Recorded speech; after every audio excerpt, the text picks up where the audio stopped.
நம்ம உலக நாயகன்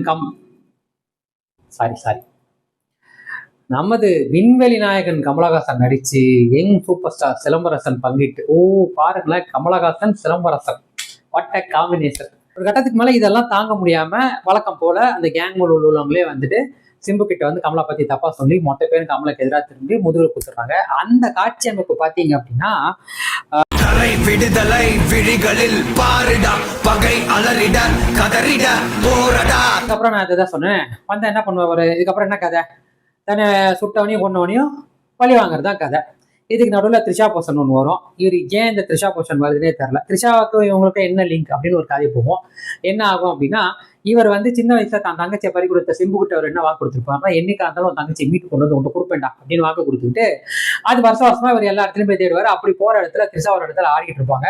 த்ரிஷா கிட்ட போயிட்டு உன் பேர் சந்திரவான்னு கேட்கும்போது இல்லை என் பேர் வேற, ஆனா நீங்க சந்திரவான் தான் கூட்டு போவீங்களா, ஏன் நான் வரக்கூடாதா அப்படின்னு கேட்டோன்னே அவனையும் கூப்பிட்டு வந்துட்டு அங்க நின்று அத்தனை பேர் முன்னாடி ஆடி அவங்கள ஜாலி பண்ணிருக்கேன், என் கூட தனியா வா, நான் ஒரு வீடு எடுத்து கொடுக்குறேன், அங்க வந்து எனக்கு மட்டும் தனியா ஆடு, நானும் வந்து அதை பாக்குறேன் அப்படின்னு சொல்லி கூப்பிட்டு போயிடுவாரு. இதுல வந்து என்ன ஒரு ட்விஸ்ட்னா, படத்தோட கிளைமேக்ஸ் வந்து தங்கச்சியை சேர்த்து வைக்கிறப்போ இவர் செத்துருவாருன்னு நம்ம நினைப்பீங்க.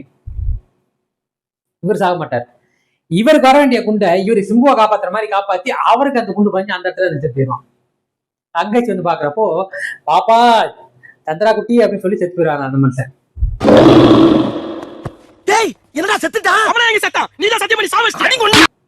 இவர் கண்ணீர் விட்டுட்டு அடுத்த வேலையா தன் பொண்டாட்டி கூட எப்படி போய் சேரலாம், அவளுக்கு எப்படி ஞாபகம் வர வைக்கலாம் அப்படின்னு பிளான் பண்ணிட்டு வழக்கம் போல கண்ணாடி எடுத்து போட்டுக்கிட்டு போனோம்னா விண்வெளி நாயகன் பின்னாடி சுதியாக்க கத்தோம். அதோட நம்ம எந்திரிச்சு வந்துடணும்.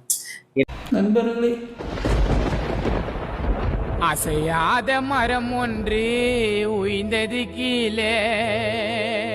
ஓவராலா தக்லைஃப் எனக்கு எந்த அளவுக்கு இன்ட்ரெஸ்டிங்கா எக்ஸைட்டிங்கா மஜாவா இருந்ததுன்னு பாத்தீங்கன்னா 100க்கு வந்து நான் ஒரு 50 கொடுப்பேன். அதுவுமே வந்து பர்ஃபார்மன்ஸ் வைஸ் இவங்க பண்ண விதம் தான். மற்றபடி எனக்கு இந்த படம் சிசிடிவி ஒரு காற்று விளையாடே விவேகம் விக்ரம் இதெல்லாம் கலந்து வச்ச ஒரு படமா தான் எனக்கு தோணுச்சு. விக்ரம்